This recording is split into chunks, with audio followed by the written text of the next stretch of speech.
নমস্কার, আমি মীনাক্ষী। চোখ রাখছি মুহূর্তের খবরে। আর দিন কয়েক পরে বিধানসভার বাজেট উপস্থাপন করবে রাজ্য সরকার, কিন্তু এই ক্ষেত্রে অব্যয়িত অর্থের পাহাড় নিয়ে সরকারের স্পষ্টীকরণ চাইছেন সাধারণ মানুষ। রাষ্ট্র তো বটেই, যে কোনো পরিবারে আর্থিক শৃঙ্খলা অর্থাৎ পরিকল্পিতভাবে সংসার পরিচালনা অবশ্য কর্তব্য। যে পরিবার হুজুকে কিংবা অপরিকল্পিত আগোছালো, সেই পরিবারে শান্তি নেই, যাপনেও সুখ নেই। বৃহত্তর আঙ্গিকে আর্থিক শৃঙ্খলা একটি অপরিহার্য শর্ত যে কোনো রাষ্ট্রের জন্য। এই শর্ত লঙ্ঘিত হলে নাজেহাল হতে হয় সরকারকে। এই অর্থনৈতিক শৃঙ্খলার বিষয়টি বোঝার জন্য খুব বেশি পাণ্ডিত্যের প্রয়োজন নেই, প্রয়োজন শুধু উপযুক্ত মানসিকতার বলে মনে করেন অর্থনৈতিক বিশেষজ্ঞ মহল। গত 5 বছরে যেখানে অব্যয়িত অর্থের পাহাড় জমেছে, সেই ক্ষেত্রে এই বিষয়টি প্রাসঙ্গিক বলে মনে করেন অর্থনৈতিক বিশেষজ্ঞরা। গত অর্থ বছরে অর্থাৎ 2024-25-এ বিভিন্ন দপ্তরে প্রচুর পরিমাণ অব্যয়িত অর্থ পড়ে আছে রাজ্য সরকারের তহবিলে। আগামী 31 মার্চের মধ্যে সমস্ত অব্যয়িত অর্থ খরচের নির্দেশ দেওয়া হয়েছে। বিভিন্ন ব্লকের ভিডিও এবং আধিকারিকদের বলা হয়েছে, কাজ হোক বা না হোক, ঠিকাদারদের বিল মিটিয়ে দিয়ে জমে থাকা অর্থে খরচ দেখাতে হবে।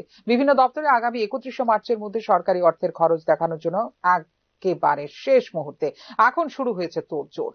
কাজ শেষ করার আগেই আগাম টাকা পাইয়ে দেওয়া হচ্ছে ঠিকাদারদের। বলার অপেক্ষা রাখে না যে এর মধ্যে দিয়ে একটি অনৈতিক কর্মজোয়ার তৈরির চেষ্টা হচ্ছে, যা অর্থনীতির জন্য সমীচীন নয় বলেও মনে করছেন তথ্যবিজ্ঞরা। কিছুদিন আগে সিএজি অর্থাৎ controller and auditor general of ইন্ডিয়ার রিপোর্ট পেশ করা হয়েছে রাজ্য বিধানসভায়। সেই রিপোর্টে বলা হয়েছে, রাজ্যের অব্যয়িত অর্থের পাহাড়ে জমার কথা। ক্যাগের রিপোর্ট অনুযায়ী 2018-19 থেকে 2022-23 এই 5টি আর্থিক বছরে বাজেট বরাদ্দের 23% অর্থ ব্যয় করতে ব্যর্থ হয়েছে সরকার। ওই 5টি আর্থিক বছরের মধ্যে প্রথম 4টি অর্থ বছরে বাজেট পেশ করা হয়েছিল সর্বমোট 82,882.61 কোটি টাকার। সর্বমোট ব্যয় হয়েছে 63,998.41 কোটি টাকা। এর থেকে স্পষ্ট যে কি পরিমাণ অর্থ খরচ করতে পারেনি সরকার। মোট ব্যয়ের 56% খরচ হলেও বাকি 28,059.8 কোটি টাকা রাজ্যের স্বার্থে ব্যবহার করা হয়েছে বলে সরকারিভাবে দাবি করা হলেও সেই খরচের বিষয়টি সম্পূর্ণ ধোঁয়াশাপূর্ণ বলে মনে করছেন বিশ্লেষক মহল। রাজ্যের বাজেটে বরাদ্দকৃত অর্থের অব্যয়িত অংশের ভারে কার্যত মুখ থুবড়ে পড়েছে রাজ্যের উন্নয়ন ও বিকাশ বলে মনে করেন তথ্যবিজ্ঞরা।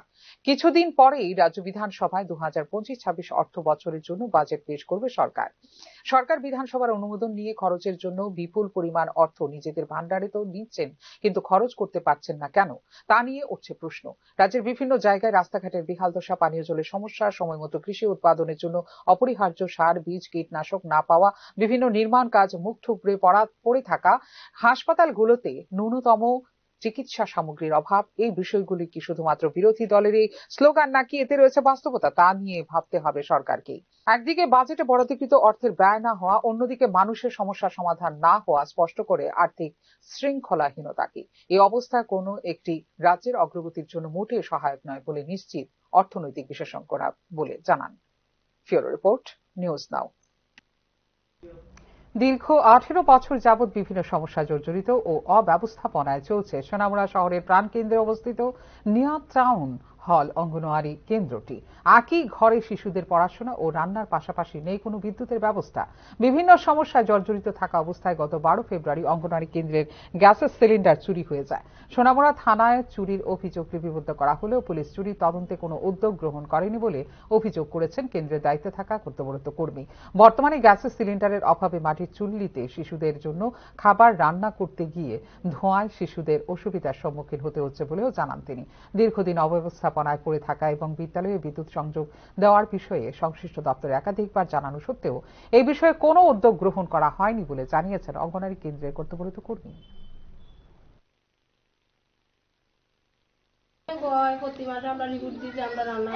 এটা সমস্যা হয় না, আমরা বাচ্চারা একই করে গরম হয়েছে, বাচ্চারা চোখে জড়ায় পড়ে, ধুমা গরম, কারেন্ট নাই, এমনি থাকতে হয় আমরা কারেন্ট ছাড়া। কত বছর আছে কারেন্ট নেই? অঙ্গনারী এনে যতদিন স্কুলে ততদিন কিছুই কারেন্ট। কত বছর হয়েছে অত আমরা 18 বছর এইখানে? 18 বছরে কারেন্ট ছাড়া। তো গরমে সিজন আইলে কি করেন বাচ্চারা নিয়ে? গরমে সিজন আইলে বাচ্চারা কি করে? নাকি 18 সালে তৈরি হয়েছে না 18 বছর হয়েছে? 2008 থেকে আর তো এখন কত বছর হলো? আচ্ছা 2008 থেকে এখানে স্কুল কোনো কারেন্ট নেই।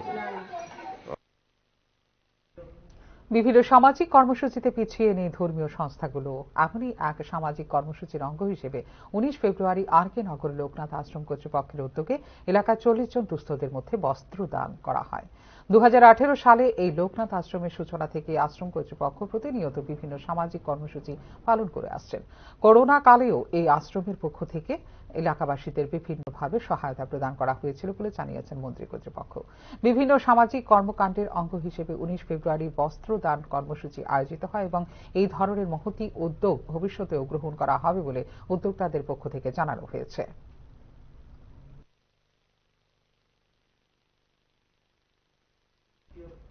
এখনকার মতো এই মুহূর্তের সংবাদ এই পর্যন্ত। অন্যান্য আপডেট দেখার জন্য অবশ্যই নজর রাখতে হবে নিউজ নাও পর্দায়। নমস্কার।